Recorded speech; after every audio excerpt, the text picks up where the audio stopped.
आज शनिवार का दिन है जिस दिन अपन इस दरिद्रता से मिलने के लिए पीपल के पेड़ के नीचे आए हैं। हिंदू धर्म में ये दिन पीपल के वृक्ष के लिए पूजनीय होगा।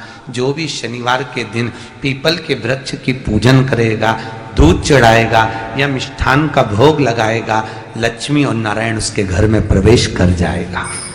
लक्ष्मी और नारायण उसके घर में प्रवेश करेगा। पुराण की कथा कह रही है कि दुनिया के सारे तीर्थ नहीं जा सकते, पृथ्वी की सारी नदियों में स्नान नहीं कर सकते, पवित्र नदियों में आप स्नान नहीं कर सकते, या किसी भी तीर्थ में जाकर एक रात्रि भी विश्राम नहीं कर सकते, या हमने जिंदगी में कोई दान करा ना करा, कोई पुण्य करा ना करा, कोई सत्कर्म करा ना करा, कोई शास्त्र पढ़ा ना पढ़ा, कोई शास्त्र सुना ना सुना, उसके बाद भी शिव महापुराण की कथा कहती है कि एक दिन में अगर मात्र एक बार भी आप शंकर के शिवालय में प्रवेश कर गए या मंदिर में प्रवेश कर गए तो सारे तीर्थ, सारी नदियां, सारे सरोवर, सारी बावड़ी, सारे तालाब, सारे कुंड के स्नान का पुण्य, दान का पुण्य प्राप्त हो जाता है, केवल शिव तत्व को प्राप्त कर लेने। शिव महापुराण की कथा कह रही है कि घर में जो दिया होता है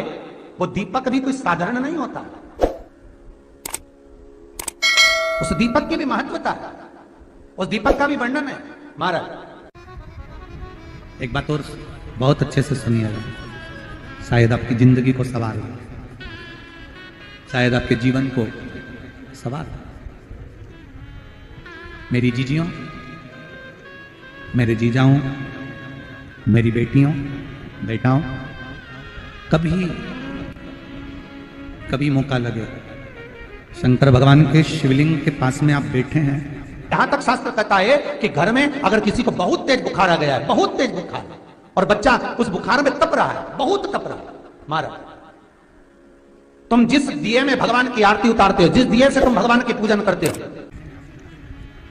कभी मौका लगा और आप पूजन करने के लिए गए,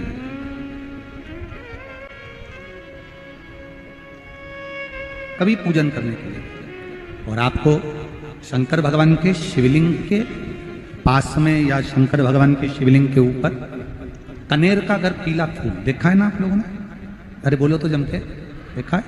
कनेर का यदि पीला फूल शिवलिंग के आसपास में या शंकर भगवान के ऊपर कहीं रखा हुआ भी दिख जाए, विषम परिस्थिति हो, बहुत हिम्मत ना हारते हो, तभी भगवान अकेले में एकांत में आप पहुंचे उनके पूजन के लिए, कनेर का पुष्प वहां रखा है, चाहे वो जलाधारी पर रखा हो, चाहे वो शिवलिंग के पास में रखा हो, शिवलिंग पर रखा हो, उस कनेर के पुष्प को अगर आप 5 जगह का स्पर्श कराकर अपने हृदय की बात कहकर वापिस महादेव को समर्पित कर देते हो तो भी मेरा महादेव तुम्हारे दुख का निवारण कर देता है।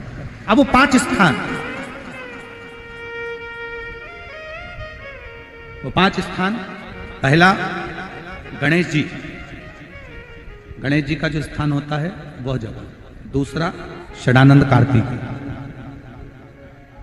तीसरा अशोक सुंदरी वाला स्थान, चौथा जलाधारी जो ऊपर से बूंद बूंद जल नीचे गिरा रही है, जया, विषहरा, शामली बारी, दौतली, देव, शंकर जी की 5 बेटियों का, और 5वें नंबर का है शंकर भगवान के, जो कैसे वर्णन किया जाए, त्रिशूल के 3 भाग होते हैं। करें दर्शन आप लोगों ने, ये से सामने त्रिशूल लगा है, इस त्रिशूल के ऊपर देखेंगे तो 3 भाग दिख रहे हैं, नजर आ रहे हैं सबको? त्रिशूल का जो 3 भाग होता है, उस 3 भाग का जहां ज्वाइंट होता है, जहां मिलता है, एक जगह पर देखो तीनों भाग एक जगह पर मिले हुए, 3 भाग का जहां मिलन होता है, 5वां स्थान, ये 5वां स्थान, यहां पर स्पर्श कराकर शिवलिंग पर अपनी कामना कर कर श्री शिवाय नमस्तुभ्यम कहकर बाबा से अपने मन की बात कहकर जो समर्पित कर देता है, हम 3 महीना भी नहीं कहेंगे, हम तो कहेंगे अगर ज्यादा दुख है 3 दिन इंतजार करना, मेरा बाबा उस दुख को मिटाएगा। 3 महीना बहुत दूर, पर करना है दिल से। और कई तरह के दीपक होते हैं, और दीपक का भी विधान वर्णन किया गया, उस दिए का भी वर्णन किया गया। यहां तक शास्त्र कहता है कि घर में अगर किसी को बहुत तेज बुखार आ गया है, बहुत तेज बुखार, और बच्चा उस बुखार में तप रहा है, बहुत तप रहा है, मारा, तुम जिस दिए में भगवान की आरती उतारते हो, जिस दिए से तुम भगवान की पूजन करते हो, उस दिए की बत्ती को नीचे डाल दीजिए और उस दिए को पानी की बाल्टी में धो दीजिए। कौन सी बाल्टी में? जिस बाल्टी के पानी से आप बच्चे को स्नान करा सको। मारा, केवल भगवान पर से ले जाकर, पास में से ले जाकर उस बाल्टी में थोड़ी देर डाल दो और उस बाल्टी के पानी से उस बच्चे को स्नान करा दीजिए। 15 से 20 मिनट, आधा घंटा लगेगा बच्चे का। बड़ी बेचैन दिख रही हो तुम, क्या बात है? पार्वती जी कहती है, देवव्रत, कश्मीर प्रदेश का एक भक्त देवव्रत बेलपत्री के वृक्ष के नीचे बैठकर आपका मंत्र जाप कर रहा।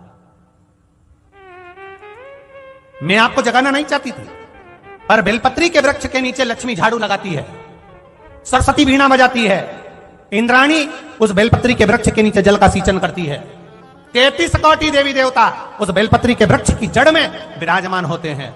इसलिए देवव्रत एक बार पंचाक्षर मंत्र बोलता है तो वो 33 करोड़ बार गिना जाता है, ऐसा बेलपत्री का वृक्ष होता है। बेलपत्री के वृक्ष के नीचे एक बार अगर भगवान का नाम लिया जाता है तो वो 33 करोड़ बार, 33 कोटि बार गिना जाता है। एक मंत्र केवल नमः शिवाय, ओम नमः शिवाय, नमः शिवाय, ओम नमः शिवाय, 33 कोटि बार गिना है, 33 कोटि। कितना सुंदर लिखा है। फिर वही वाली बात आ गई जो पहले कथा में कहा, अपने लिए अच्छा वाला घी छाट के लाना, अच्छी कंपनी का लाना, और जब यज्ञ करने बैठे, पूजन करने बैठे, हवन करने बैठे, भगवान का कोई पाठ पूजन करवाई, पूजा वाले दुकान पे बोलना कि पूजा का घी चाहिए।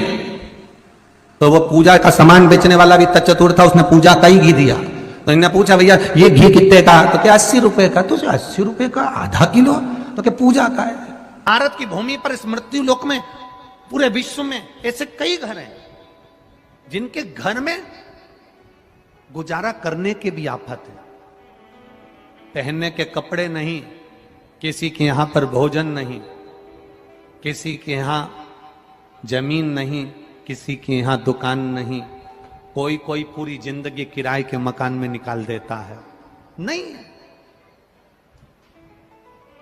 मेरा एक निवेदन है, इस कथा को जितने छत्रपति संभाजी नगर के श्रोता भाई बहन श्रवण कर रहे हैं उनसे निवेदन करूंगा, आप हाथ का ठेला लगा रहे हो, सब्जी का ठेला लगा रहे हो, फल का ठेला लगा रहे हो, धक्के की जिंदगी जी रहे हो, दरवाजे पर बैठे हो, कहीं ना कहीं तुम दास्य भाव की जिंदगी जी रहे हो, तकलीफ में जिंदगी जी रहे हो, बहुत दुख की जिंदगी जी रहे हो, बहुत कष्ट की जिंदगी जी रहे हो, उनसे केवल निवेदन करूंगा, 3 महीने 2 जगह पर जल चढ़ाना प्रारंभ कर दीजिए, केवल 3 महीने। एक शंकर भगवान के शिवलिंग पर, दूसरा बेलपत्री के पेड़ के नीचे, 2 जगह पर जल चढ़ाना 3 महीने लगातार चालू कर दो, बाबा तुम्हारा हाथ पकड़कर तुम्हें उन्नति की सीढ़ी पर चढ़ा देगा।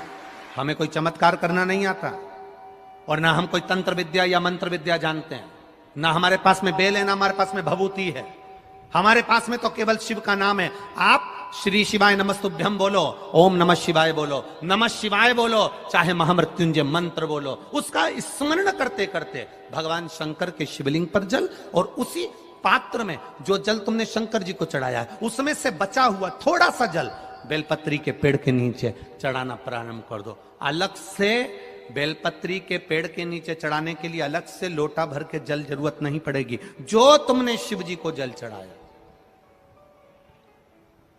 जो तुमने देवाधिदेव महादेव को जल चढ़ाया, बस उसी पात्र का जल शंकर जी को चढ़ाओ, उसमें से बचा हुआ थोड़ा सा जल बेलपत्री के वृक्ष के नीचे चढ़ाना प्रारंभ करना। कौन सा बेलपत्री का वृक्ष? जिसकी छाया आपके ऊपर आ रही हो।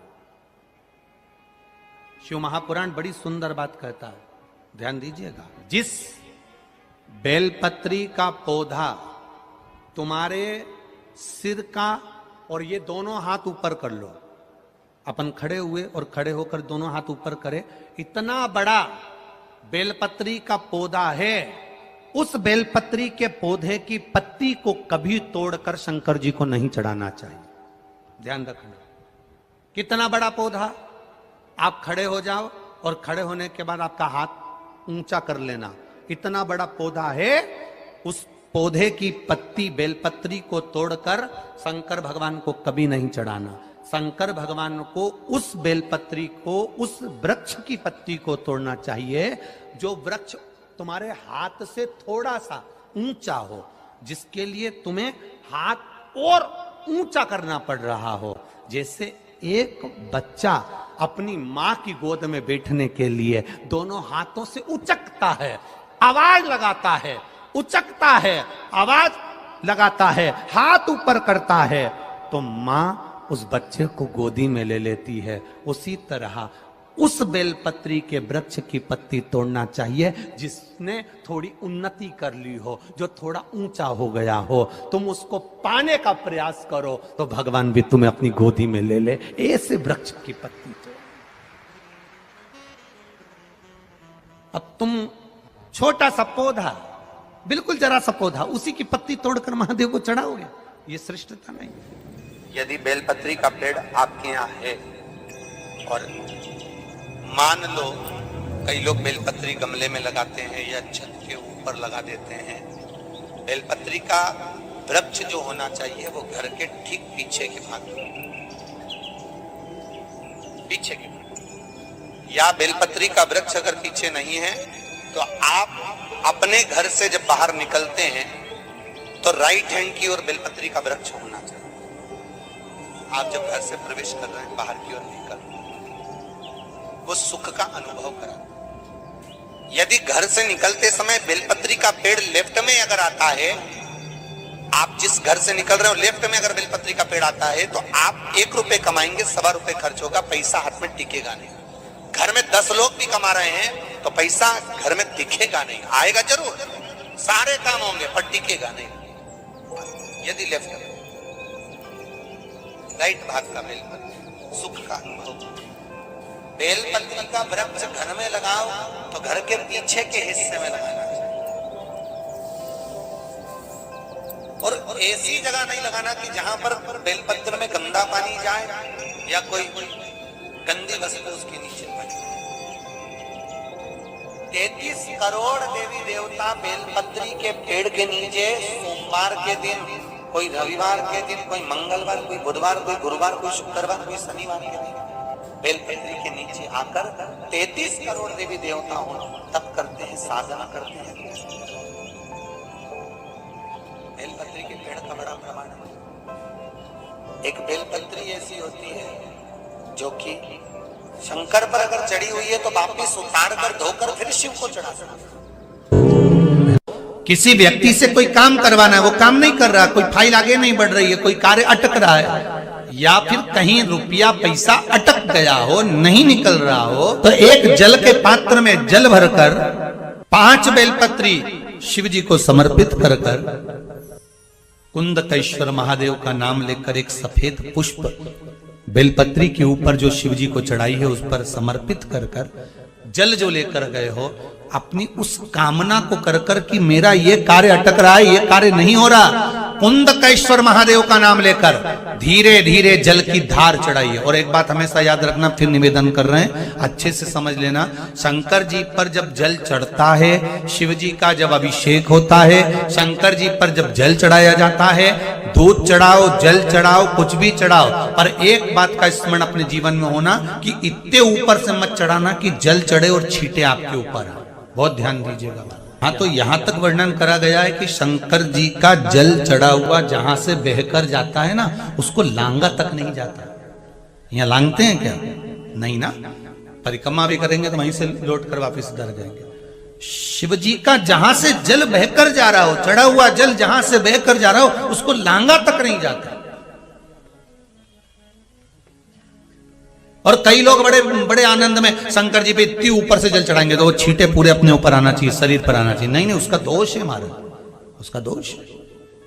आप भगवान को अगर जल चढ़ाओ, दूध चढ़ाओ, तो मान लो अगर जैसे एक सरल भाषा में समझ लो और अच्छे से, कि जैसे ये शिवलिंग है, शंकर जी का ये शिवलिंग है। और आप जल चढ़ा रहे हो तो इतनी ऊपर से छोड़ोगे तो पानी का छींटा तो अपने ऊपर आएगा, पर वही जल, वही दूध, वही सामग्री आप शिवलिंग से थोड़ी सी दूरी बनाकर अगर आप समर्पित करेंगे तो बाबा उसको स्वीकार भी करता है और आनंद की अनुभूति भी होती है, कार्य में सिद्धता भी आती है, कार्य में उसकी सिद्धता भी।